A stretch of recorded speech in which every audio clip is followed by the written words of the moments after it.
సీతమ్మని ఇంత పరీక్ష రామచంద్రమూర్తి ఎక్కడంటారో రేపొద్దున్న నా భార్యనని అలంకారాలు చేసి తీసుకురండి అన్నారు. ఎగబడి ఎగబడి చూశారు ఆవిడ్ని.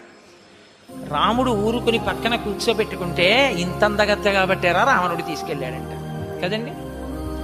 ఈ మాట అంటారని ఇన్ని నెలల తర్వాత భార్యని చూసినా ఆయనకి తెలుసున్నా ఆవిడ ఎటువంటిదో, లేచి కపాలన చేతులు పట్టుకుని ఆవిడ కళ్ళు తుడవాలనున్నా, ఇవాళ నేనొక్క 5 నిమిషాలు తొందరపడితే జీవితాంతం నిన్ను లోకమనే మాటలకి నీ మీద నాకున్న ప్రేమ వలన ముందు నేను ఏడవలసి వస్తుంది సీత. నువ్వు అంతఃపురంలో ఉంటావు, ముందు నా చెవిన పడతాయి. కాబట్టి నీ చారిత్రం ఏమిటో లోకానికి తెలియ చెప్పాలి. అందుకని ఆయన నా కంటికి జబ్బు వచ్చింది సీత, నువ్వు దీపశిఖవి అన్నాడు. ఆయనకు అనుమానం